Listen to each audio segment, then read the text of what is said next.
57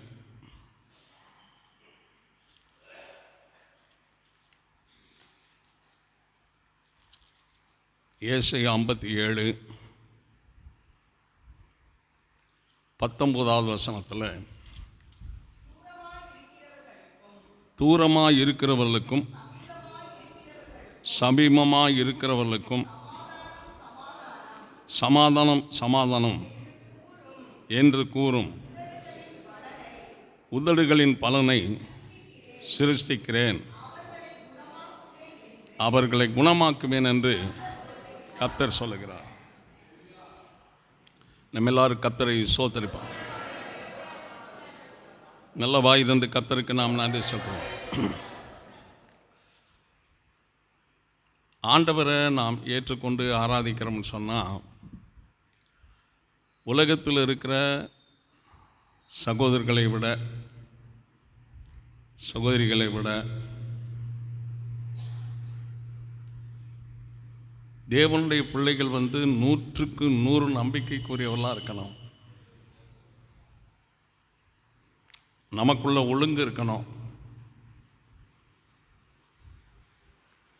உண்மை இருக்கணும்.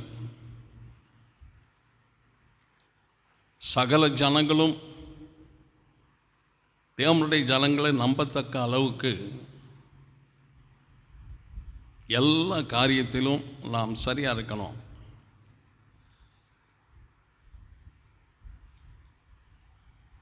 நீங்கள் கவனித்து பார்த்தீங்கன்னா, இந்த கடைசி நாட்களில் தெய்வ பயம் இல்லாத கிறிஸ்தவர்கள் நிறையா இருக்கிறாங்க. சொல்லுங்க, தெய்வ பயம் இல்லாத கிறிஸ்தவர்கள் நிறையா இருக்கிறாங்க. தேவனுக்கு மகிமையுண்டாகட்டும். தேவனுடைய காரியங்கள் நீதியிலும் நீதியானவைகள், உண்மையிலும் உண்மையானவைகள், பரிசுத்தத்திலும் பரிசுத்தமானவைகள், ஒழுக்கத்திலும் ஒழுக்கமானவைகள். இதிலேயே ஒழுங்கில்லாமல் வாழ்ந்துக்கிட்டு இருக்கிறோம்னா வேறு எங்கே போய் ஒழுங்கை கற்றுக்கொள்வது? இதிலேயே ஒழுங்கில்லாமல் வாழ்கிறோம்னா ஒழுங்கை எங்கே போய் கற்றுக்கொள்வது? எல்லாரும் கர்த்தரை துதிப்போம். இப்போ என்னுடைய கணவர் நரகத்துக்கு போயிடக்கூடாது, என்னுடைய மனைவி நரகத்துக்கு போயிடக்கூடாது, என்னுடைய மகன் நரகத்துக்கு போயிடக்கூடாது, என்னுடைய மகன் நரகத்துக்கு போயிடக்கூடாது பாரம் குடும்பத்தில் உள்ளவங்கள்கிட்ட இல்லை.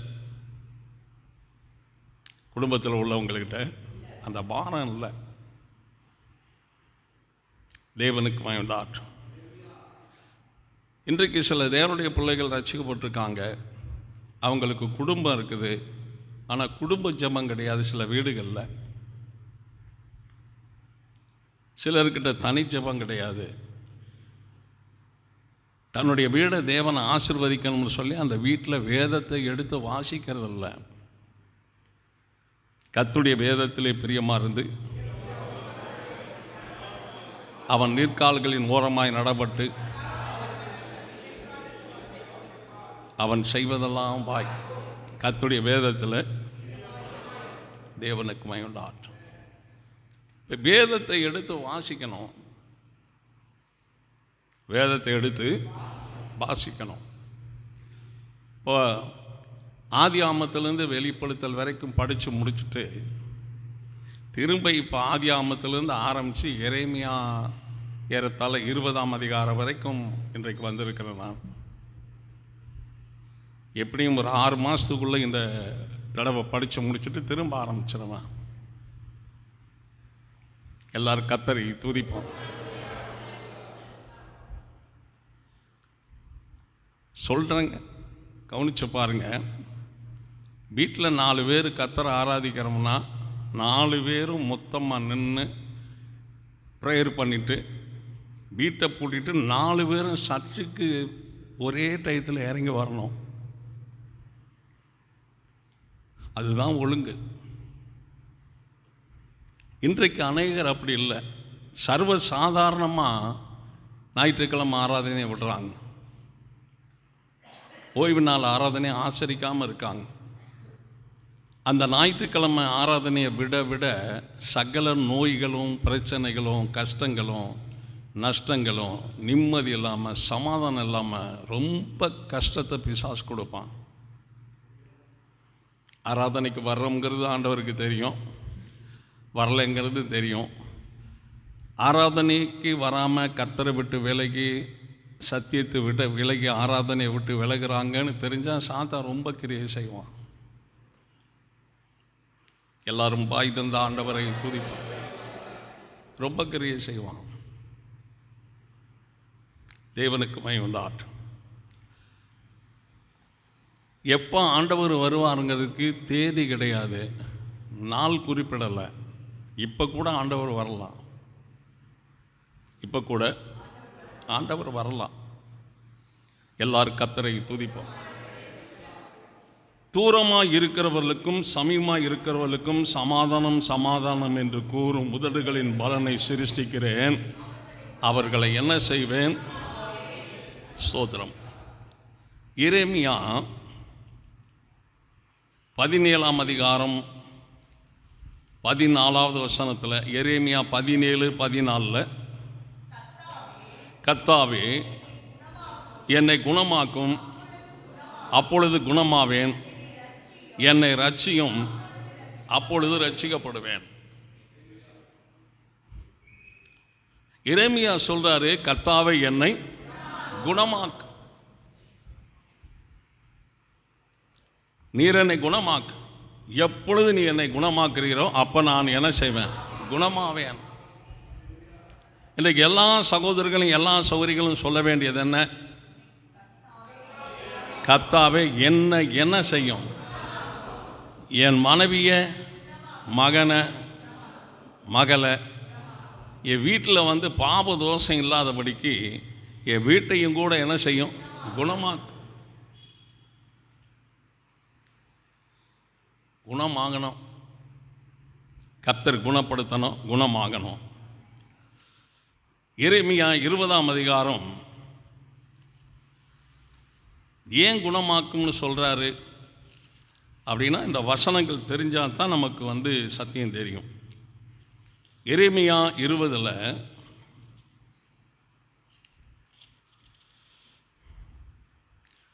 2வது வசனத்தில், எரேமியா தீர்க்கதரிசியை பர்கூஸ் அரித்து அவனை அடித்து என்று எழுதப்பட்டிருக்கு. யார சொல்லுங்க? யார? எரேமியாவை. எரேமியாவை என்ன செய்திருக்கிறார்கள்? அடித்தார்கள். இவர் பாதிக்கப்பட்டு இவர் பலகீனப்பட்டிருக்காரு. தேவனுக்கு வேண்டார். அப்ப தன்னுடைய ஆண்டவர்கிட்ட சொல்றாரு, கர்த்தாவே என்னை சொல்லுங்க, அப்பொழுது நான் என்ன செய்வேன்? குணமாவேன். குணமாகணுங்க. சாதாரணமாக எறும்புக்கு கூட தேவன் அறிவை கொடுத்துருக்கிறார். எறும்புக்கு அறிவை கொடுத்துருக்கிறார் ஆண்டவர். நீ எறும்பிடத்தில் போய் கற்றுக்கொள்ளுன்னு சொல்லியிருக்கிறார் ஆண்டவர். நமக்கு தெரிய வேண்டாமாங்க? ஒரு மனுஷனுக்கு ஆத்மா வாழ்விடம் பரலோகம் மட்டும்தான். சொல்லுங்க. அந்த பரலோகத்தை எந்த ஒரு மனுஷனும் உருவாக்க முடியாது. அப்படியே உருவாக்கினாலும் மனப்பூர்வம் கொடுக்க மாட்டாங்க. ஆனால் தேவன் பரலோகத்தை உருவாக்கி இருக்கிறாரு, நமக்கு இலவசமாக தேவன் தர்றார். இந்த ஆராதனை முறைப்படி சரியாக செஞ்சோம்னா பரலோகத்துக்கு போவது அதிக நிச்சயம். கரங்களை தட்டி எல்லாரும் ஆண்டவருக்கு நன்றி செலுத்துவோம்.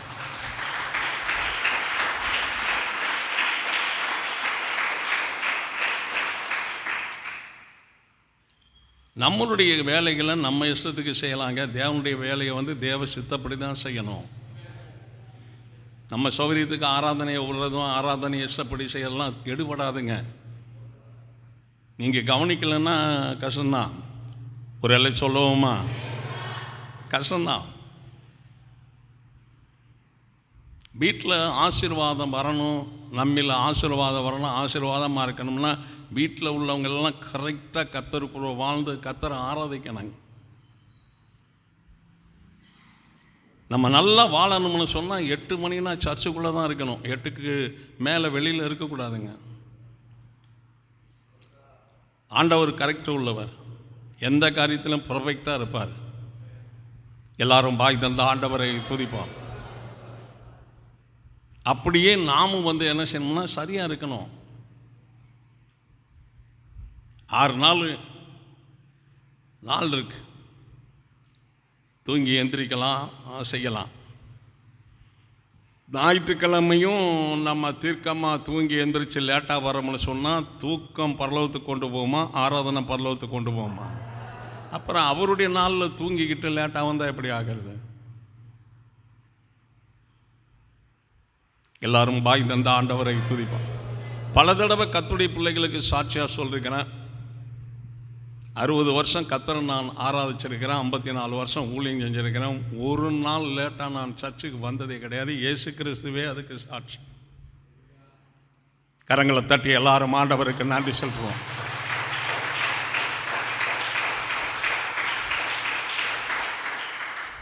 அவருடைய சித்தப்படி ஆராதிக்கத்தான் தேவன் சபையை ரத்தத்தினால் சம்பாதித்து ஒரு பாடலை ஏற்படுத்தி, ஜெபத்தை ஏற்படுத்தி, ஆராதனை ஏற்படுத்தி, விசுவாசத்தை, நம்பிக்கையை, பரிசுத்தத்தை, தாழ்மையை, பொறுமையை, கீழ்ப்படுதலை உண்டாக்கி நம்ம கையில் கொடுத்துருக்கிறார். அதை மதித்து அதை கனப்படுத்தி நாம் செய்யணுமே தவிர அதை அலட்சியமாக அசட்டையாக இஷ்டத்துக்கு நாம் செய்யவே கூடாது. எல்லாரும் வாய் தந்த ஆண்டவரை துதிப்போம். கரங்களை தட்டி எல்லாரும் ஆண்டவருக்கு நன்றி செலுத்துவோம். சங்கீதம் 41:4 சங்கீதம் 41:4 கர்த்தாவே என்மேல் இரக்கமாயிரும், உமக்கு விரோதமாய் பாவம் செய்தேன், என் ஆத்துமாவை குணமாக்கும் என்று. என் ஆத்துமாவை, இப்போ பாவம் செய்யும்போது எது பாதிக்கப்படுது? ஆத்துமா பாதிக்கப்படுது. பாவம் செய்கிற ஆத்துமாவே சாகும் என்று சொல்லியிருக்கிறார். அது 2ஆம் மரணம். இப்போ தாவீது சொல்றாரு, கர்த்தாவே என்மேல் இரக்கமாயிரும், உமக்கு விரோதமாய் பாவம் செய்தேன், என் ஆத்துமாவை என்ன செய்யும்? குணமாக்கும். பூமி முழுவதிலும் டாக்டர் சிஸ்டர்கள்லாம் கிளினிக் வச்சு பெரிய ஆஸ்பத்திரி கட்டி வைத்தியம் பண்ணுறாங்க. அதில் ஸ்பெஷலிஸ்ட்டு டாக்டரமாக இருக்காங்க. சில இடங்கள்லாம் ஃபாரின்லேருந்து பெரிய வேலைகளுக்கு ஆட்களை கூப்பிடுவாங்க. இவங்கெல்லாம் என்ன செய்கிறாங்கன்னா, பிரயாசப்பட்டு அந்த உயிரை எப்படியாவது காப்பாற்றுன்னு சொல்லி முழு முயற்சியாக என்ன செய்கிறாங்க, தனக்குள்ள அறிவெல்லாம் திரட்டி அதில் போட்டு அவங்க வேலைகளை செய்கிறாங்க. சில பேரை காப்பாற்ற முடியுது, சில பேர் மறிச்சிட்றாங்க. ஆனால் ஆத்மாவை குணமாக்க உலகத்தில் எந்த டாக்டரும் கிடையாது. கரங்களை உயர்த்தி ஆண்டவரை துதிப்போம். நல்ல உற்சாகம் இருங்க. இப்படி இருந்தீங்கன்னா கர்த்தர் விரும்ப மாட்டார்.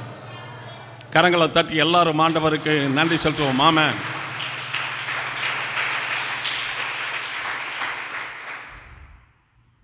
என் ஆத்மாவை என்ன செய்யும்?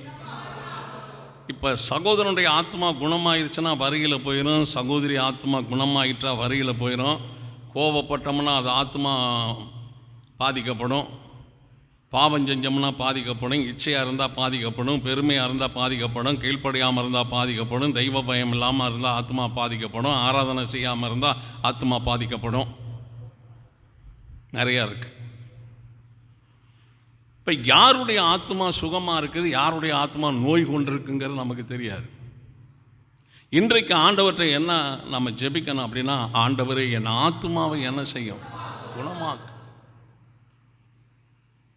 என் ஆத்மாவை குணமாக்கு. நான் என்ன செய்தேன்? பாவம் செய்தேன். என்ன செய்கிறேன்? பாவம் செய்கிறேன். அப்படின்னா என் சரீரத்தை குணமாக்கும்னு அவர் ஜெபம் பண்ணியிருக்கணும். ஆனால் ஆத்மாவை குணமாக்கும் என்று வேண்டிக் கொண்டார். இன்றைக்கு நம்முடைய விசுவாசம் என்னன்னா, இன்று நம்முடைய ஆத்மாவை தேவன் குணமாக்குவார். தேவன் என் ஆத்துமாவை, சொல்லுங்க, தேவன் என் ஆத்துமாவை. இப்போ நல்லா யோசிங்க, 100 மார்க் வாங்கினோம்னு சொன்னால் நமக்கு ஒரு பெரிய, எல்லா பாடத்திலும் 100க்கு 100 வாங்கினோம்னு சொன்னால் கவர்மெண்ட் பார்வைக்கு போயிடும். அது கவர்மெண்ட்டே ஸ்காலர்ஷிப்பு கொடுத்து படிக்க வைக்க ஆரம்பிச்சிருவாங்க. தேவனுக்கு மகிமை உண்டாகட்டும். ஸ்கூல் ஃபஸ்ட்டாக வரலாம், ஸ்டேட் பெஸ்ட்டாக வரலாம். அது நம்முடைய கவனத்தில், நம்முடைய உழைப்பில், முயற்சியில் தான் அப்படி வர முடியும். இதிலேயே ஆசீர்வதிக்கப்படலாம், கர்த்தருக்குள்ளே வந்து ஆசீர்வதிக்கப்படலாம், கர்த்தருக்குள்ளே வந்த ஆசீர்வதிக்கப்பட்டதை இழந்து போகலாம், கர்த்தருக்குள்ளே வந்து ஆசீர்வதிக்கப்படாமல் இருக்கலாம். 5 தாலந்து, 2 தாலந்து, 1 தாலந்து. எல்லாரும் பாய் தந்த ஆண்டவரை துதிப்பாங்க. என்னை கர்த்தர் வந்து ஆசீர்வதித்திருக்கிறாரா? யாக்கோப்பு போய் லாபான் வீட்டில் இருக்கிறாரு. லாபான் சொல்கிறாரு, நீ வந்ததுனால என்னை ஆசீர்வதித்தார்னு சொல்லி குறிப்பினால் நான் அறிந்திருக்கிறேன்னு சொன்னார். எதில்? குறிப்பினால் அறிந்திருக்கிறேன். யோசேப்பு போய் போர்த்திப்பா வீட்டில் இருக்கும்போது, யோசேப்பின் நிமித்தம் போர்த்திப்பா வீட்டிலும் வெளியிலும் உள்ள எல்லா காரியத்தையும் கர்த்தர் ஆசீர்வதித்தார் என்று எழுதப்பட்டிருக்கிறது. கீழ்ப்படிதல் இருக்கணுங்க. சிலுவையின் யார் அவர்? நமக்கு அந்த கீழ்ப்படிதல் இருக்கான்னு பாருங்க. ரட்சிக்கப்பட்டிருக்கிறோம், ஞானஸ்தானம் எடுத்திருக்கிறோம், நமக்கு கீழ்ப்படிதல் இருக்கான்னு பாருங்க. வான்னா வர்றோமா, அதை செய்யணும் செய்கிறோமா, யோசிச்சு பாருங்க. ஆபிரகாம் தேவனுடைய சொல்லுக்கு என்ன செஞ்சார்? வாக்குத்தத்த ஆசீர்வாதங்களை கொடுத்தார். இன்றைக்கி நாம் கர்த்தருடைய பிள்ளைகளாக இருக்கிறோம், கீழ்ப்படுதல் இருக்கா? ஒரு சகோதரனை ஒரு ஜபத்தில் எக்ஸ்ட்ரா நடத்த முடியா? ஒரு சகோதரனை எக்ஸ்ட்ரா ஒரு ஆராதனையில் நடத்த முடியுதா? கொஞ்சம் யோசிச்சு பாருங்க. கரங்களை தட்டி எல்லாரும் ஆண்டவருக்கு நன்றி செலுத்துவோம்.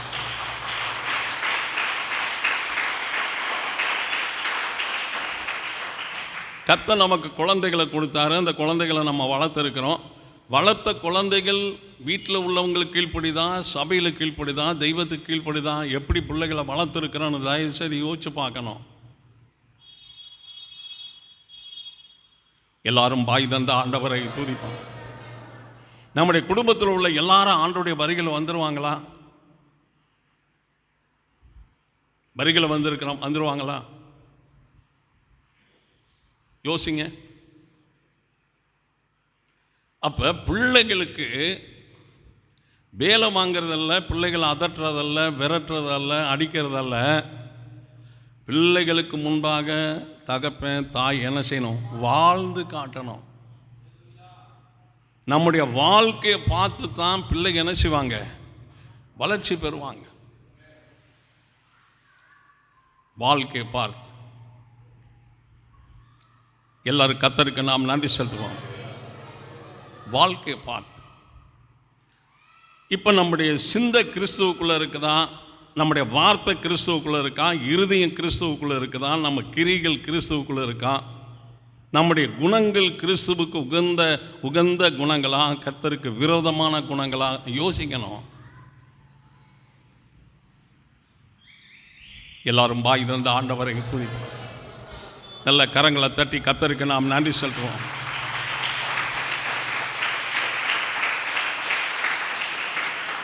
ஏசாயாவின் புத்தகம் 38ஆம் அதிகாரம் 17வது வசனத்தில், சமாதானத்துக்கு பதிலாக மகா கசப்பு வந்திருந்தது, தேவரீரோ என் ஆத்துமாவை நேசித்து அழிவின் குழிக்கு, ஆம், என் ஆத்துமாவை குணமாக்கும் என்று சொல்றாரு. தேவரீரோ என் ஆத்துமாவை நேசித்து. ஆண்டவர் ஒரு சகோதரனுடைய ஆத்மாவை, ஒரு சகோதரி ஆத்மாவை என்ன செய்யணும்? நேசிக்கணும். யாக்கோபை சிநேகித்தார், ஏசாவை வெறுத்தார்ன்னு இருக்கு. குணங்கள் சரியில்லைன்னா கர்த்தர் விலகிடுவாருங்க. குணங்கள் சரியில்லைன்னா கர்த்தர் விலகிடுவாரு. மதிக்க வேண்டியவர்களை மதிக்கணும், கனம் பண்ண வேண்டியவர்களை கனம் பண்ணணும், அன்பு கூற வேண்டியவர்களுக்கு அன்பு கூறணும், நற்கிரிகள் செய்ய வேண்டியவர்களுக்கு நற்கிரிகள் செய்யணும். உன் சத்துரு பசியாக இருந்தால் அவனுக்கு என்ன செய்யும்? உன் சத்துருவை சிநேகின என்று கர்த்தர் சொல்லியிருக்கிறார். குணங்கள் மாறணும்ல, குணங்கள் மாறணும்ல. ஆராதனை மட்டும் செய்துட்டு பாக்கி பூரா ஜென்ம சுவாபத்தினுடைய வார்த்தைகளை பேசி வாழ்க்கையில் வாழ்ந்துக்கிறோம்னா பிரயோஜனப்படாதுங்க. அது அடியோட ஒழிக்கணும். மாம்ச சிந்தை மரணம் சாக வச்சிரும். மாம்ச சிந்தை வந்து சாக வச்சிரும். அதிலிருந்து நமக்கு விடுதலை கிடைக்கணும். ஒரு அள்ளி சொல்லுவோமா? லூக்காவின் புத்தகம் 7ஆம் அதிகாரம் 3வது வசனத்தில், லூக்கா 7:3,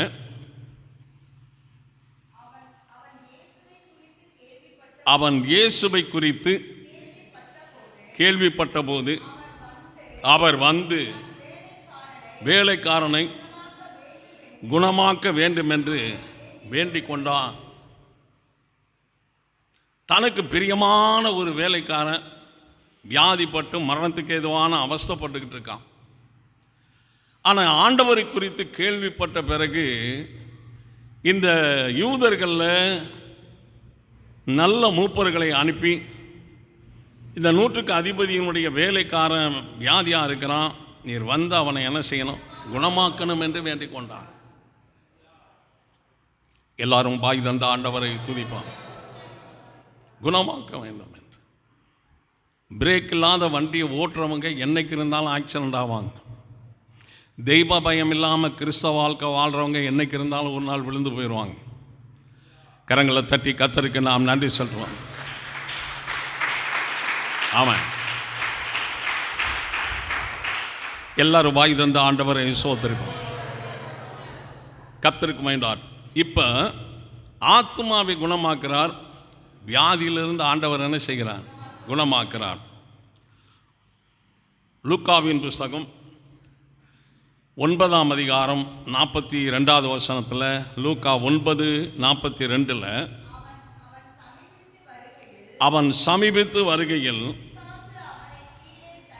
பிசாசு அவனை கீழே தள்ளி அலக்களித்தது. இயேசு அந்த அசுத்த ஆவியை அதட்டி இளைஞனை குணமாக்கி தகப்பனிடத்திலே கொடுத்தார். இந்த பொல்லாத ஆவிகளின் பிடியிலிருந்து கர்த்தர் விடுதலை ஆக்குவது ஒரு குணமாக்குற காரியங்கள். அதை ரொம்ப கவனிக்கணும். தேவனுடைய செவிகள் கேட்க, உங்களுடைய செவிகள் கேட்க சொல்கிறேன். 8 மணினா நீங்கள் எல்லாருமே சர்ச்சுக்குள்ளே வந்துடணும். பயம் இல்லாமல் தைரியமாக கர்த்தருக்கு முன்னாடி போய் நிற்கணும்னு சொன்னால் தேவ காரியங்களை எதையும் குறைக்காமல் வாழ்கிறது ரொம்ப நல்லது. தேவன் சொன்னதையே இஸ்ரவேல் ஜனங்கள் கேட்கல, யூத ஜனங்கள் கேட்கல. நான் சொல்கிறத சிலர் கேட்பாங்க, சிலர் கேட்க மாட்டாங்கன்னு தேவனுக்கும் தெரியும், எனக்கும் தெரியும். எல்லாரும் வாய் தந்த ஆண்டவரை துதிப்பாங்க. ஏன்னா ஒரு மனுஷனுக்குள்ள பெருமை இருக்குது, ஒரு சகோதரிக்குள்ள பெருமை இருக்குன்னு சொன்னால் அவங்க அழிவுக்குரிய சிந்தனைகள் தான் இருப்பாங்க, பழிவாங்கிற சிந்தனைகள் தான் இருப்பாங்க. தெய்வத்துக்கோ அல்ல திருவசனத்துக்கு கீழ்ப்படிந்து வாழ மாட்டாங்க. நம்மக்கிட்ட சொன்னார் பெருமை, நம்மக்கிட்ட சொன்னார் பிசாசுக்கு என்ன செய்யுங்க. ஆண்டவர் என்ன செய்கிறாரு? பெருமை உள்ளவர்களுக்கு அவர் எழுத்து நிற்கிறார். தன்னைத்தான் தாழ்த்துகிற எவனும் உயர்த்தப்படுவான். தாழ்மை ரொம்ப முக்கியம். கிறிஸ்தவ வாழ்க்கை எப்படி வாழணும்னே தெரியாமல் எப்படிங்க கிறிஸ்துக்காக வாழ முடியும்? ஆராதனை செய்யறதுனால என்ன பலன் அப்படிங்கிறது தெரியலன்னு சொன்னால் ஆராதனை எப்படி விரும்பி செய்ய முடியும்? அதை நம்ம அறியறது எப்படி? ஆராதனை செய்ய பழகணும்ல. 2 வீலர் ஓட்ட பழகின பிறகு தானே வண்டியில் ஏறி உட்கார முடியும். நீச்சல் தெரிஞ்ச பிறகு தானே தண்ணிக்குள்ளே தைரியமாக குதிக்க முடியும். எல்லாரும் கரங்களை உயர்த்தி ஆண்டவரை துதிப்போம். இப்போ இயேசு கிறிஸ்து யாருங்கிறத நம்ம அறியணுங்க. ஆண்டவர் யார் அவருடைய தன்மை என்ன, தரம் என்ன, குணம் என்ன, கணம் என்ன, மகிமை என்ன, வல்லமை என்ன, அற்புதம் என்ன, அடையாளம் என்ன, கிறிஸ்து என்ன செய்ய வல்லமை உள்ளவர் அறியணுங்க. 4 வருஷத்து தலைமுறை, 4 தலைமுறை 5 தலைமுறையாக நாங்கள் கிறிஸ்தவங்கன்னு சொல்லும்போது ஒரு வசனத்தை எடுத்தால் கரெக்டாக அந்த புஸ்தகத்தை எடுக்க தெரியாதுங்க. எல்லாரும் பாய் தந்த ஆண்டவரை துதிப்பான். ஒரு ஆவிக்குரிய ஜீவியம் செய்கிற ஒரு அம்மாவுக்கிட்ட ஸ்தோத்திரம் ரூத்தின் புஸ்தகம் அப்படின்னு சொல்லி, ரூத்தின் புஸ்தகம் எடுங்கம்மா அப்படின்னா எபேசியர்கிட்ட தேடிக்கிட்டு இருக்காங்க ரூத்து புஸ்தகத்தை. எங்கே சொல்லுங்க, ரூத்து புஸ்தகம் எங்கே இருக்குது? சாமுவேலுக்கு முதல் புஸ்தகம் அதுதான். ஆனால் இந்த அம்மா போய் எபேசியர்கிட்ட தேடிக்கிட்டு இருக்குது. அப்படியே போட்டு தாளை இது பண்ணுது. அப்படி எட்டி பார்க்குறேன், எபேசியர்னு போட்டிருக்கு. இங்கே தான் இருந்துச்சு, எங்கே தெரியல.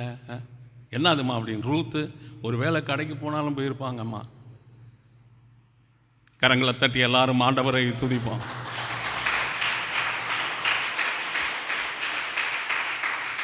நாலு தலைமுறை 5 தலைமுறை கிறிஸ்தவங்க தாங்க. பைபிளை விரித்து படித்தா தானங்க அதிகாரம் தெரியும், வசனம் தெரியும், புஸ்தகம் தெரியும். பைபிளை திறக்கிறது இல்லையே. அல்லேலூயா. ஜெபம் பண்ணலைன்னா கர்த்தர் எப்படி ஆசீர்வதிப்பார்? எல்லாவற்றிலுமே நம்ம ஜெபத்தில் தானே அவர்கிட்ட சொல்ல வேண்டியது இருக்குது, கேட்க வேண்டியது இருக்குது. ஜெபமே பண்ணலைன்னா எப்படிங்க ஆகிறது? ஒரு அல்ல சொல்லுவோமா? ஸ்தோத்திரம்.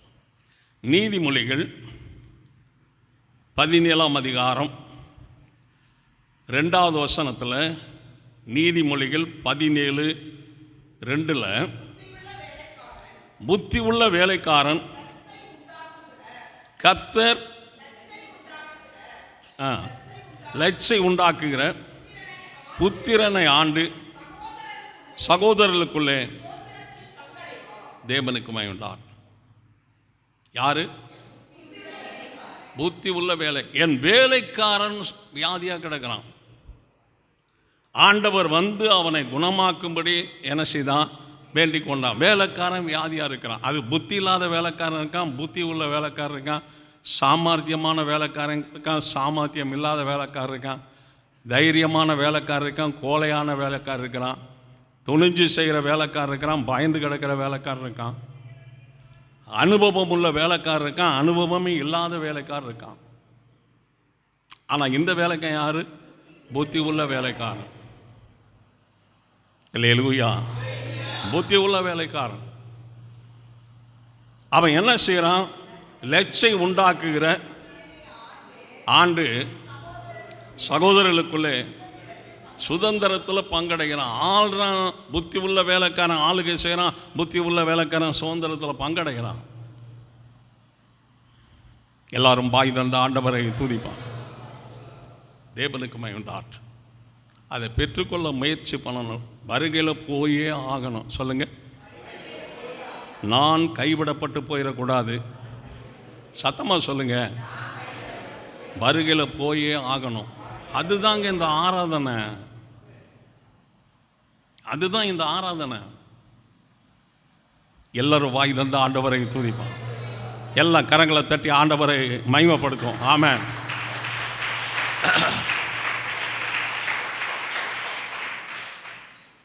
ஏசாயா 57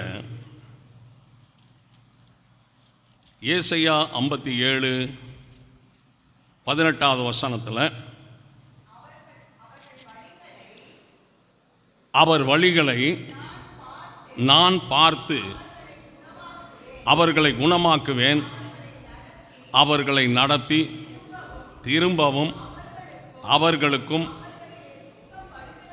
அவர்களிலே துன்பப்படுகிறவர்களுக்கும் அவர்கள் வழிகளை பார்த்து குணமாக்குவேன். இப்போ துன்மார்க்கனுடைய வழி, துன்மார்க்க ஸ்திரீயினுடைய வழி, கொலைகாரனுடைய வழி, திருடனுடைய வழி, குடிகாரனுடைய வழி, கொள்ளைக்காரனுடைய வழி, கடத்தல்காரனுடைய வழிகள்லாம் இருக்குது. இந்த வழிகளுக்குள்ள ஆண்டவர் இயேசு கிறிஸ்துவனுடைய வழிகளும் இருக்கிறது. சொல்ல மாட்டீங்களே? தேவனுக்கு மகிமை உண்டாகட்டும்.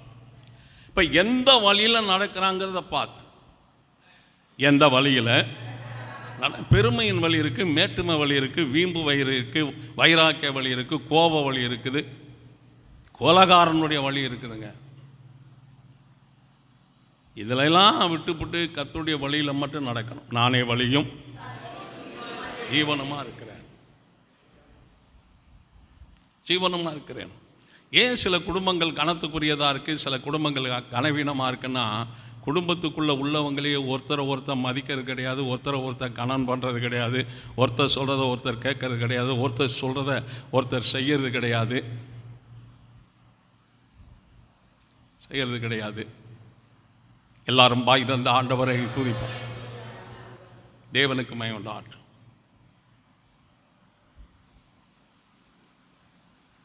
அந்த அன்பு இருக்கணுங்க, அந்த இசைவு இருக்கணும், அந்த ஒற்றுமை இருக்கணும், கேட்கறது இருக்கணும், செய்கிறது இருக்கணும், விட்டு கொடுக்கறது இருக்கணும், சகிப்புத்தன்மை இருக்கணும் குடும்பத்துக்குள்ளே. அதுதான் முன்னுக்கு வரும்.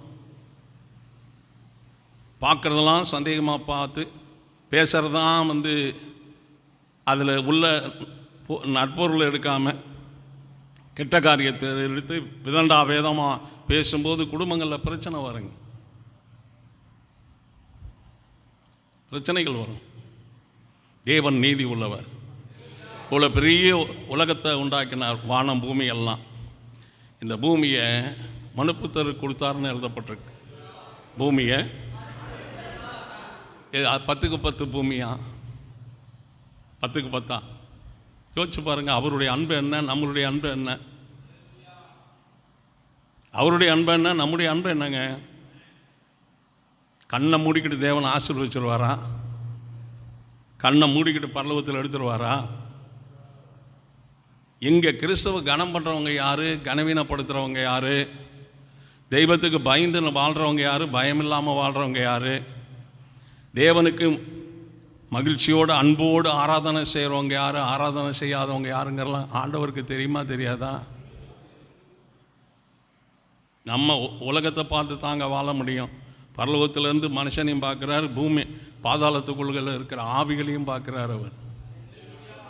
அவருடைய கண்கள் தூய்மையான கண்கள், புறா கண்கள், அழகான கண்கள், பரிசுத்தமான கண்கள். அவர் கோடிக்கணக்கான மைல் தூரம் பார்க்கக்கூடிய அமைப்பு உள்ளவர் ஆண்டவர் இயேசு கிறிஸ்து. இருதயத்தையும் உள்ளு இருதயங்களையும் என்ன செய்கிறார்? ஆராய்ந்து பார்க்கிறார். இப்போ அவனுடைய வழிகளை பார்த்து நான் என்ன செய்வேன்? குணமாக்குவேன். யார் சொல்றது? சங்கீதம் 37:5 சங்கீதம் 37:5 வழியை, இப்போ வழிகளை பார்த்து அவர் சமாதானத்தை கட்டளையிடுறாருன்னு சொன்னால், குணமாக்குறாருன்னு சொன்னால், உன்னுடைய வழியை என்ன செய்ய? கர்த்தருக்கு ஒப்புவே. உன் வழியை கர்த்தருக்கு ஒப்புவே. அவர் மேல் நம்பிக்கை ஆயிரு. அவரே காரியத்தை என்ன செய்வார்? வாய்க்க பண்ணுவார். நான் இன்னும் ஜபத்தில் வளரணுமே, வேத வாசிப்பில் வளரணுமே, ஆராதனையில் வளரணுமே. நான் மொத்தம் செய்த ஆராதனை எவ்வளவு பரலோகத்தில் இருக்கும்? நான் செய்யாத ஆராதனை எவ்வளவு இருக்கும்? நான் செய்யாத ஆராதனை எவ்வளவு இருக்கும்? செய்த ஆராதனை, செய்யாமல் விட்ட ஆராதனை, இனி செய்ய வேண்டிய ஆராதனை எவ்வளவு இருக்குது? நான் ஆண்டவருக்கு முன்பாக போகும்போது ஒரு நிறைவுள்ள மகனாக போகணும். ஆண்டவருக்கு முன்பாக போகும்போது ஒரு நிறைவுள்ள மகளாக போகணும். ஆண்டவருக்கு நிறைவாக செய்தேன்னா அங்கே போய் அவர் முன்னாடி நிற்கும்போது எனக்கு ஒரு சந்தோஷம் இருக்கும். ஆண்டவருடைய காரியத்தை குறைச்சி செஞ்சுருந்தேன்னு சொன்னால் அங்கே போய் அவர் முகத்தை பார்க்குறதே கஷ்டமாக இருக்கும். முகத்தை பார்க்குறதே, பேசுங்க வாயில், கஷ்டமாக இருக்கும். எல்லாரும் பாய் தந்த ஆண்டவரை துதிப்போம். 60 வருஷத்துக்கு முன்னாடி நான் ரட்சிக்கப்பட்டேன். 1970 நான் ஆண்டவருடைய ஊழியத்தை செய்துக்கிட்டு இருக்கேன். தேவனுக்கு மகிமை உண்டாகட்டும். ஒரு ஞாயிற்றுக்கிழமை அந்த காலத்தில் உள்ளவங்க ஆராதனை விட மாட்டாங்க. உண்மையை சொல்கிறேன். எந்த ஒரு கிறிஸ்தவர்களும் ஞாயிற்றுக்கிழமை ஃபங்க்ஷன் வைக்கவே மாட்டாங்க. இதுவரைக்கும் நான் பார்க்குறேன். ஆவிக்குரிய கிறிஸ்தவர்கள் ஞாயிற்றுக்கிழமை ஃபங்க்ஷன் வைக்கவே மாட்டாங்க. இன்றைக்கு இருக்கிற கிறிஸ்தவங்க எது செய்தாலும் ஞாயிற்றுக்கிழமை, எது செய்தாலும் போயா என்னையா ஓய்வு நாள், நான் செய்வையா, நீ என்ன செஞ்சிட முடியுங்கிற மாதிரி அந்த காரியங்கள்லாம் போகுது. மேலெல்லாம் புல்லரிக்குது பாருங்க. கரங்களை உயர்த்தி ஆண்டவரை துதிப்போம். கரங்களை தட்டி தேவனுக்கு நாம் நன்றி செலுத்துவோம். ஆமென்.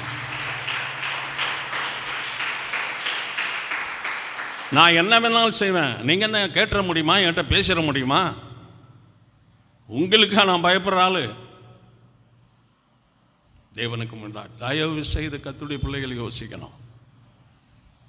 6 நாள் வேலை செய்யும்போது கர்த்தர் கண்டிப்பாக நான் வேலை செய்வார், ஆசீர்வதிப்பார்னு சொல்லுங்கள்.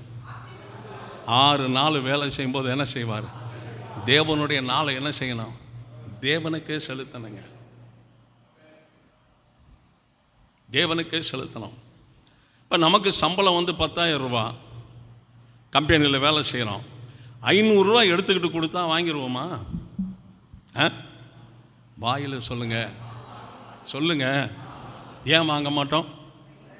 எவ்வளோ குறைஞ்சி போச்சு? 5000 குறைஞ்சது, 500 தானே குறைஞ்சது, வாங்கிட்டு வரலாம்ல, வாங்குவோமா?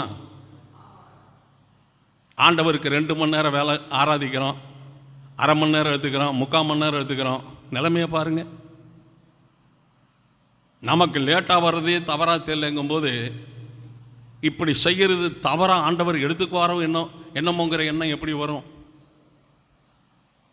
தாழ்மையாக சொல்கிறேன், தாழ்த்தி சொல்கிறேன், நம்மளும் நம்ம பிள்ளைகளும் நல்லா இருக்கணும்னு சொன்னால் கர்த்தருக்கு என்ன செய்தாலும் அவரை கனப்படுத்தியே நாம் செய்யணும். கரங்களை தட்டி எல்லாரும் ஆண்டவருக்கு நன்றி சொல்லுவோம். ஆமென்.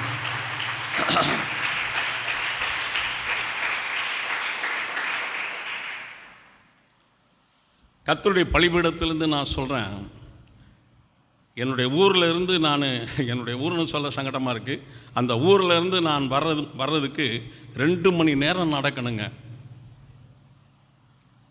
2 வீலர்லாம் கிடையாது அந்த நாட்களில், பஸ்ஸு லாரி எதுவுமே கிடையாது. குதிரை வண்டி இருக்கும், வசதியானவங்க 2 பேர் உட்காந்து போகிற மாதிரி ஒரு சின்ன வண்டி வச்சுருப்பாங்க. அப்புறம் எங்கே போனாலும் குதிரை வண்டி தான் வரும். அதுக்கு பின்னாடி ரிக்ஷா வந்தது, அதுக்கு பின்னாடி தான் ஆட்டோ வந்தது. என் வீட்டில் ரட்சிக்கப்படாத காலத்தில் சினிமாவுக்கு போனேன்னே, சரி வண்டி எடுத்துக்க, ஆமாம் வண்டி எடுத்துக்கிட்டு ரட்சிக்கப்படாத காலத்தில் சினிமாவுக்கு போவேன், வண்டியை கொடுப்பார். ரட்சிக்கப்பட்ட பிறகு ஞாயிற்றுக்கிழமை சர்ச்சுக்கு போனேன்னே, வண்டியெல்லாம் தொடாத, நீ போகாத ஆராதனைக்கு வண்டியை தொடாத, நீ உன் வண்டியை தரலன்னா நீ வச்சுட்டு போ, ஆண்டவர் நடக்கிற மாதிரி எனக்கு ஒரு காலை கொடுத்துருக்கிறாரு, அது நடந்தே போகும் ஆலயத்துக்கு. எல்லாரும் வாய் தந்த ஆண்டவரை துதிப்பான். கிளம்பி வந்துடுவேங்க. 6:30 மணிக்கு நான் வீட்டை விட்டு இறங்கினேன்னா 7:30, 8:30, 9 மணிக்கு சர்ச்சு திறக்கும். அரை மணி நேரத்துக்கு முன்னாடி சபைக்கு தொடர்ந்து போயிடுவேன், கர்த்தர் அறிவார். 6:30 மணி நான் வீட்டை விட்டு கீழே இறங்கிடுவேன். எங்கே கிளம்பிட்ட, அதை பற்றி பேச உனக்கு ரைட்டு கிடையாது. ஓ வேலையை தான் அதை நீ பார் சந்தோஷமாக, என் வேலையை நான் பார்க்குறேன். 6 நாள் தான் வேலை செய்கிறதுக்கு, நான் சம்பாதிச்சு கொடுக்கறதுக்கு உங்களுக்கு ரைட் இருக்குது. 7ஆவது நாள் என் ஆண்டவருக்கு நான் செலவு பண்ணுற நாள். யாராக இருந்தாலும் அதை தலையிட்டு பேசக்கூடாது. எல்லாரும் பாய் தந்த ஆண்டவரை துதிப்பேன். இயேசுவை ஆராதிக்க போகிறதுக்கும் நான் உறுதியாக இருக்கிறேன். இயேசுவுக்காக என் உயிரை விடவும் நான் உறுதியாக இருக்கிறேன்.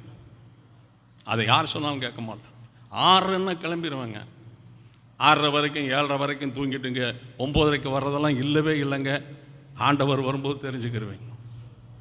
நம்மளே ஒழுங்கில்லாமல் இருக்கும்போது எதங்க கர்த்தருக்குள்ளே உறுதிப்படுத்த முடியும்? எல்லாரும் பாய் தந்த ஆண்டவரை துதிப்பேன். கரங்களை தட்டி எல்லாரும் ஆண்டவருக்கு நன்றி சொல்லுவோம். ஆமென்.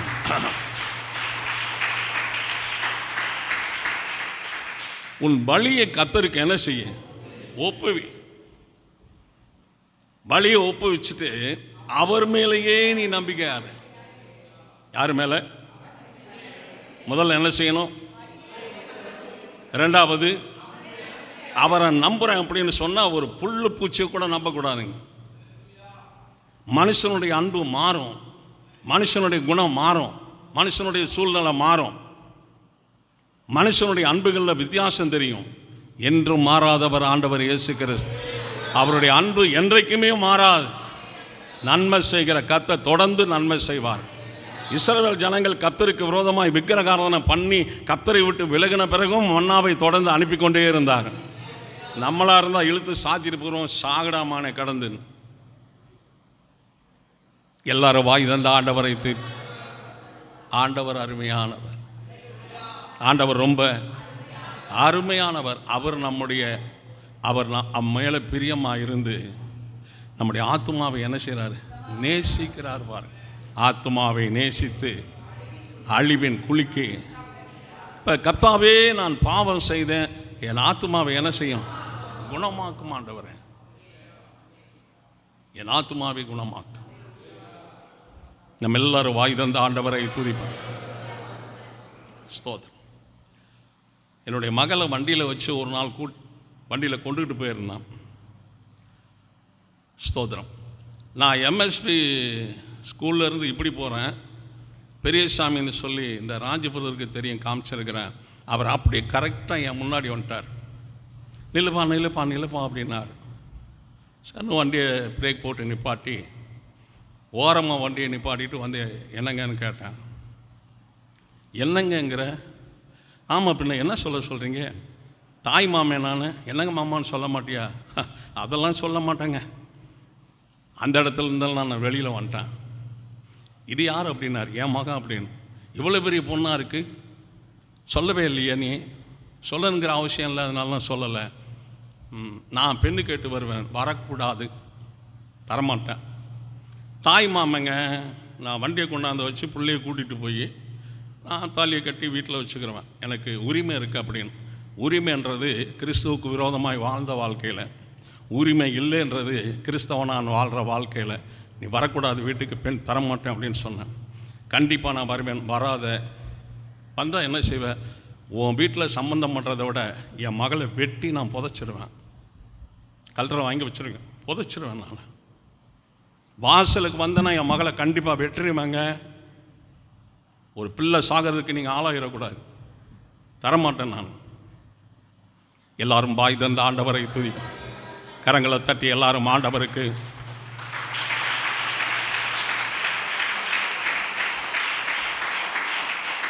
நீ தாய் மாமனாக இருந்தாலும் சரி, தகப்பன் மாமனாக இருந்தாலும் சரி, உன் மகனுக்கு ஆன்லைனில் பார்த்துக்க. என் பிள்ளைக்கு ஒருத்தர் இருக்கிறாருங்க, பெரியவர், அவருடைய சொல்படி தான் நான் செய்வேன். உங்கள் குடும்பத்தில் நான் செத்து 60 வருஷம் ஆச்சுங்க, போயிட்டு வாங்க. எல்லோரும் வாய் தந்த ஆண்டவரை துதி. நான் வண்டி எடுத்துகிட்டு வரேன், அப்படியே திகைச்சு போய் என்னைய பார்த்துக்கிட்டே இருக்கிறார். என்னடா இப்படி சொல்கிறான், இந்த அளவுக்கு மாறிட்டானே அப்படின்னு. இந்த அளவுக்கு கிறிஸ்துவின் அன்புங்க. சீசர்களாரும் அந்த உத்தமருக்காகவே மடிந்தார்கள் தெரியுமா? தீர்க்கதரிசிகள் அவருக்காகவே மடிந்தார்கள் தெரியுமா? கிறிஸ்து நம்ம எல்லாருக்காக அவர் சிலுவையில் மடிந்தார் தெரியுமா?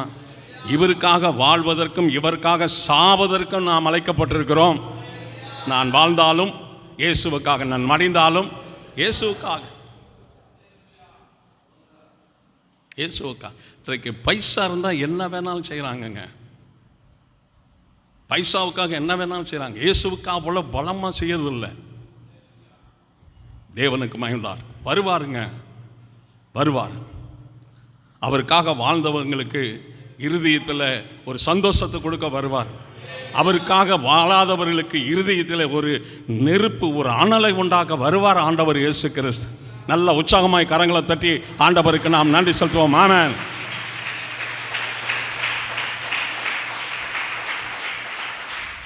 ஓசியாவின் புஸ்தகம் கொஞ்சம் வேமாடுங்க. ஓசியா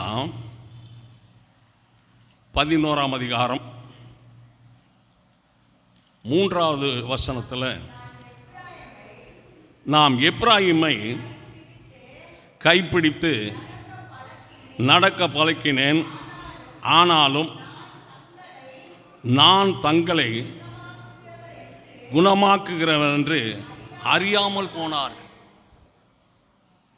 ஆண்டவர் யாருங்க? எல்லாரும் சொல்லுங்க, ஆண்டவர் யாரு? ஆனால் அதே இஸ்ரவேல் ஜனங்கள், அதே யூத ஜனங்கள் ஆண்டவர் தங்களை குணமாக்குறவர் என்று அறியாது போனார்கள். இன்றைக்கு அறியாமல் இருக்கிறாங்கல்லங்க, இன்றைக்கு அறியாமல் இருக்கிறாங்கல்ல.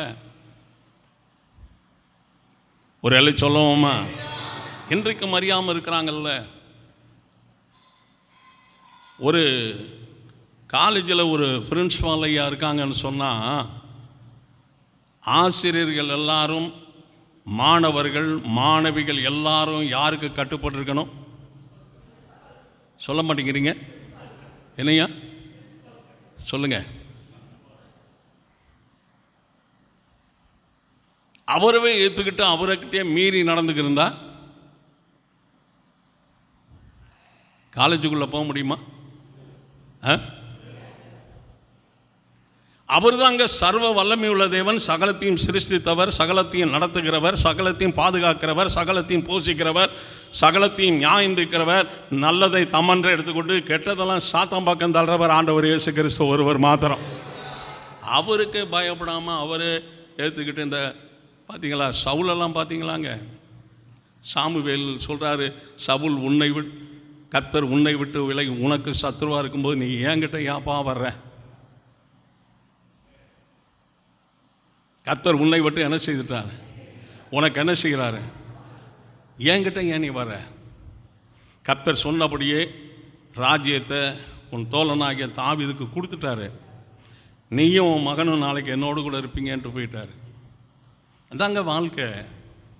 எப்படி வேணாலும் வாழலாம், சகோதரிகளும் வாழலாம், சகோதரிகளும் வாழலாம், நானும் கூட வாழலாம். எல்லாரும் வாய் தந்த ஆண்டவரை துதிப்பாங்க.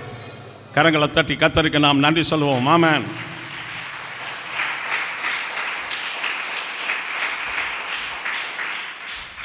சவுல் உயிரோடு இருந்த நாளெல்லாம் நாட்டுக்கு என்ன செய்யணும், மக்களுக்கு என்ன செய்யணும், ராஜ்யம் விரிவாக்கிறதுக்கு, நாடு விரிவாகிறதுக்கு, தொழில் விரிவாகிறதுக்கு, விவசாயம் விரிவாகிறதுக்கு,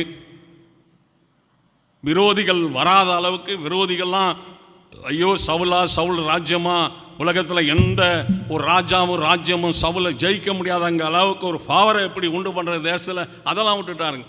ஒரு சின்ன பையன் தாவீதை கொலை செய்கிறதே அவருடைய அரசாங்கத்தினுடைய வேலைங்க.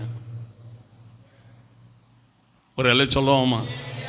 தாவீதை தேடிக்கிட்டு மலைக்கு ஓடுறாரு, தாவீதை தேடிக்கிட்டு பள்ளத்தாக்கு ஓடுறாரு, தாவீதை தேடிக்கிட்டு புதற்குள்ளே ஓடுறாரு, பட்டணத்துக்குள்ளே போகிறாரு, இராணுவத்தை கூப்பிட்டுக்கிட்டு. ராஜாங்க அவர் ராஜ்யத்துக்குள்ளே இருக்கிற ஒரு சின்ன பையனை கொலை செய்கிறதுல அவர் வெறித்தனமாக இருந்தார். எல்லாரும் பாய் தந்த ஆண்டவரை துதிப்பார். வேதம் சொல்லுது, கர்த்தர் சவுலை கொன்று ராஜ்யத்தை தாவீதின் பக்கமாய் திருப்பினார். ஒரு அல்ல சொல்லுவோமா?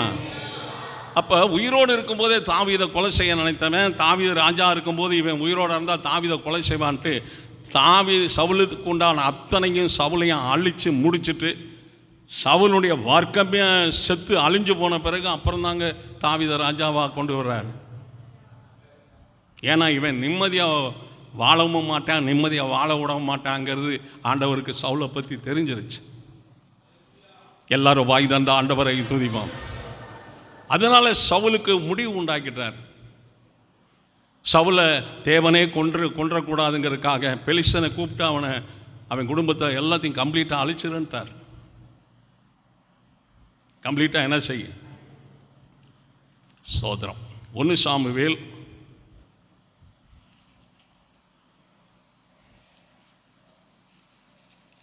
31ஆம் அதிகாரம் 1-2 வசனங்களில், பெலிஸ்தர் இஸ்ரவேலரோடு யுத்தம் பண்ணினார்கள். இஸ்ரவேலர் பெலிஸ்தருக்கு முன்பாக முறிந்து ஓடி கில்போவா மலையிலே வெட்டுண்டு விழுந்தார்கள்.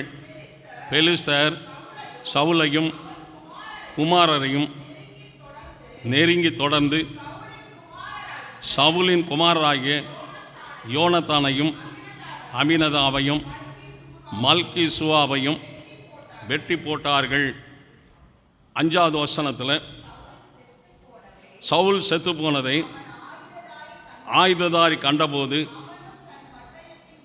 அவனும் தன் பட்டணத்தின் மேல் விழுந்து அவனோடு கூட அப்படியே அன்றைய தினம் சவுலும் 3 குமாரரும் ஆயுததாரியும் அவருடைய எல்லா மனுஷரும் ஒருமிக்க செத்து போனார்கள். எல்லாத்தையும் கம்ப்ளீட் பண்ணிட்டார். எல்லாரும் பாய் தந்த ஆண்டவரை துதிவா.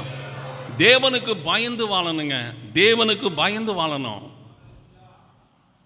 சகோதரர்களாக இருந்தாலும் சரி, சகோதரிகளாக இருந்தாலும் சரி, தெய்வ பயம் இருக்கணுங்க. ஒரு அலை சொல்லுவோமா? ஸ்தோத்திரம். அறியாதவர் என்று நான் அவரை குணமாக்கிறவர்கள் என்று அறியாமல் போனார்கள். எபேசியர் 4:18. எபேசியர் 4ஆம் அதிகாரம் 18வது வசனம். அவர்கள் புத்தியில் அந்தகாரப்பட்டு தங்களுடைய இருதய கடினத்தினால் தங்களில் இருக்கும் அறியாமையினாலே தேவனுடைய ஜீவனுக்கு அந்நியர்களாக இருந்தார்கள். அவர்தான் குணமாக்கிறவர் என்று அறியாமல் இருந்தார்கள். காரணம் என்னன்னா, தங்களில் இருக்கிற அறியாமையினாலே, தங்களில் இருக்கிற அறியாமையினாலே தேவனுடைய ஜீவனுக்கு அந்நியரானார்கள். நாம் ஆண்டவருடைய ஜீவனுக்குள்ளே போகணும்னா தேவனை அறியணுங்க. கிறிஸ்துவை அறிகிற அறிவின் மேன்மைக்காக எல்லாவற்றையும் என்ன செய்தேன்? நஷ்டம் என்று விட்டேன். உலக செல்வங்கள் அத்தனை கூப்பையா என்றார். அப்பதான் தேவனை அறிந்தார் பவுல். ஒரு அலை சொல்லுவோமா? சும்மா நமக்கு முட்டு தெரிஞ்சதெல்லாம் அதில் நம்ம வீராப்பு பண்ணிக்கிட்டு இருக்கக்கூடாதுங்க. இன்னும் நம்ம அறிய வேண்டியது எவ்வளோ இருக்குது, வளர வேண்டியது எவ்வளோ இருக்குது, தெரிந்து கொள்ள வேண்டியது எவ்வளோ இருக்குது, வெளிப்பட வேண்டியது எவ்வளோ இருக்குது, தரிசனம் அறிவது எவ்வளோ இருக்குது. ஆமேன் அல்லேலூயா. உடனே நான் பெரிய பரிசுத்தவான் பரிசுத்தவாட்டி வரிகளை போயிடுன்னு சொல்ல முடியாது. 54 வருஷம் ஊழியம் சரி, நானும் இன்னும் கத்தட்ட கேட்குறேன். வேதத்தில் அறியாத அநேகம் எனக்கு இருக்குது. எல்லாவற்றையும் தரிசனத்தில் பவுலுக்கு வெளிப்படுத்தினீங்க ஆண்டவரே. அப்படியே எனக்கு வேதம் வாசிக்கும் போதெல்லாம் ஆண்டவரே சத்தியத்தை வெளிப்படுத்துங்க, கருத்துக்களை வெளிப்படுத்துங்க, சத்தியத்தை வெளிப்படுத்துங்க, கருத்துக்களை வெளிப்படுத்துங்க கேட்டுக்கிட்டே இருக்கிறேன் நான் தினம். எல்லாரும் வாய் தந்த ஆண்டவரை ஸ்தோத்திரிப்போம். சொல்லுங்க.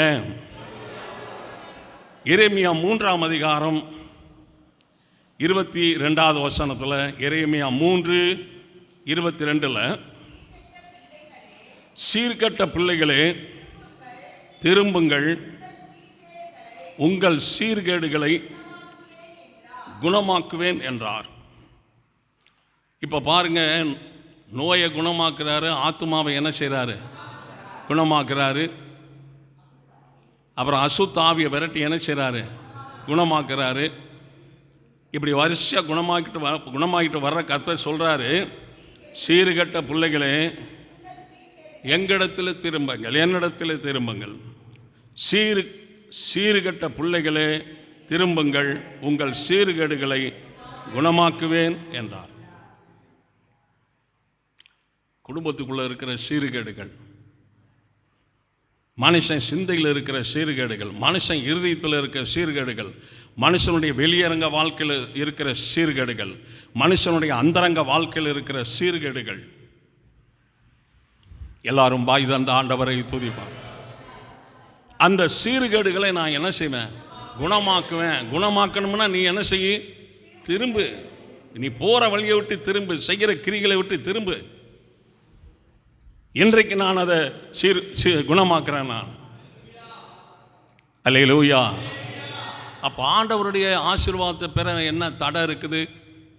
இது தடையாக இருக்குது, இதை நீக்குமோ ஆசீர்வதிப்பார். இந்த தடையை நீக்குமோ ஆசீர்வதிப்பார். இந்த கிரிகளை நீக்குமோ ஆசீர்வதிப்பார். இந்த பொய்யை நீக்குமோ ஆசீர்வதிப்பார். அல்லேலூயா. இந்த முரட்டு குணங்களை நீக்குமோ ஆசீர்வதிப்பார். இந்த முரட்டு குணங்களை நீக்குமோ ஆசீர்வதிப்பார். எல்லாரும் வாய் தந்த ஆண்டவரை ஸ்தோத்திரிப்பார். அப்போ அந்த மனம் திரும்ப கர்த்தருடைய ஆசீர்வாதம் வந்துக்கிட்டே இருக்கு நமக்கு. தேவனை போல நம்ம மாறலனாலும், தேவனுடைய குணத்தை போல மாறலனாலும், தேவன் வருத்தப்படாத அளவுக்கு வாழ்கிற மாதிரி ஒரு குணம் நமக்குள்ளே இருக்கணும். எல்லாரும் கர்த்தருக்கு நாம் நன்றி செலுத்துவோம். ஸ்தோத்திரம். எரேமியாவின் புஸ்தகம் 7ஆம் அதிகாரம் 14ஆம் அதிகாரம் 7வது வசனத்தில் கடைசி 2 வரி, எங்கள் மீறுதல்கள் மிகுதியாயிருக்கிறது, உமக்கு விரோதமாய் பாவம் செய்தோம். ஸ்தோத்திரம். எரேமியா 14ஆம் அதிகாரம் 7வது வசனத்தில் கடைசி 2 வரியில், எங்கள் சீர்கேடுகள் மிகுதியாயிருக்கிறது. சீர்கேடுகள், எக்கச்சக்கமான சீர்கேடுகள். ஒரு அல்ல சொல்லுவோமா? எக்கச்சக்கமான சீர்கேடுகள்.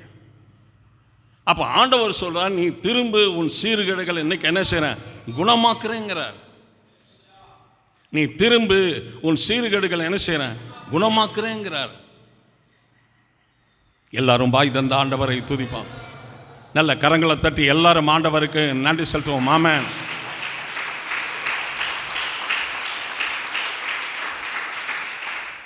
மனம் திரும்பி ரட்சிக்கப்பட்டிருக்கிறோம்னு சொன்னால், சகோதரிகளாக இருந்தாலும் சகோதரிகளாக இருந்தாலும் எங்கே நம்ம இருந்தாலும் ஆண்டவருடைய வருகையில் போயிடணுங்க. ஆண்டவருடைய வருகையில் போயிடணும். நீங்கள் ஆராதனையை விடவே கூடாது. கர்த்தருடைய பிள்ளைகள் வருத்தப்பட்டாலும் சரி, நீங்கள் ஓய்வு நாள் ஆராதனை விடாதபடி செய்கிறதுக்கு நீங்கள் முயற்சி பண்ணியே ஆகணும். ஏன்னா பிசாசு இந்த கடைசி நாட்களில் என்ன சொல்கிறான்னா, தேவனை மதிக்காமல், தேவனை அலட்சியப்படுத்தி, தேவனை அசட்டை பண்ணி, ஆராதனை முறையாக செய்யாமல், ஒழுங்காக செய்யாமல், பலத்தோடு செய்யாமல், அலட்சியமாக, அசால்ட்டாக, அசட்டையாக, இஷ்டத்துக்கு செஞ்சுக்கிட்டே இருக்கிறாங்க. அது அவங்க செய்யலை, சாத்தான் அப்படி செய்ய வைக்கிறான். சாத்தான் சொல்லுங்க, சத்தமாக சொல்லுங்க. சாத்தான் அப்படி செய்ய வைக்கிறான். சாத்தான் சாலமோனை அடிக்கணும்னா இவனுக்கு என்ன செய்யணும்? சிம்சோனை அடிக்கணும்னா இவனுக்கு என்னத்தை காமிக்கணும்? யூதாஸ் அடித்து காலை பண்ணனா பொய்க்கு அவன் கேசியராக இருக்கிறான், ஆண்டவர்கிட்ட கேசியராக இருக்கிறான். அவன் இவனை போர்த்தலணும்னா என்ன செய்யணும்? சவுல் அடிக்கணும்னா என்ன செய்யணும்? இவன் போய் ஒரு கண்ணு தெரியாத ஆள், காது கேட்காத ஆள், முடவன், கால் ஒடிஞ்சவன், கையை ஒடிஞ்சவன்லாம் பிசாசு தோறது இல்லைங்க. கொளுத்த கடாயை தாங்க அடிக்கிறான். எல்லாரும் கர்த்தரை துதிப்போம். இப்போ என்னையெல்லாம் அடித்து தள்ள பிசாசு எவ்வளோ முயற்சி பண்ணிருப்பான். பிசாசு முயற்சி பண்ணாலும், அவங்க அப்போ முயற்சி பண்ணாலும் நான் என்கிட்ட செல்லவே செல்லாதுங்க.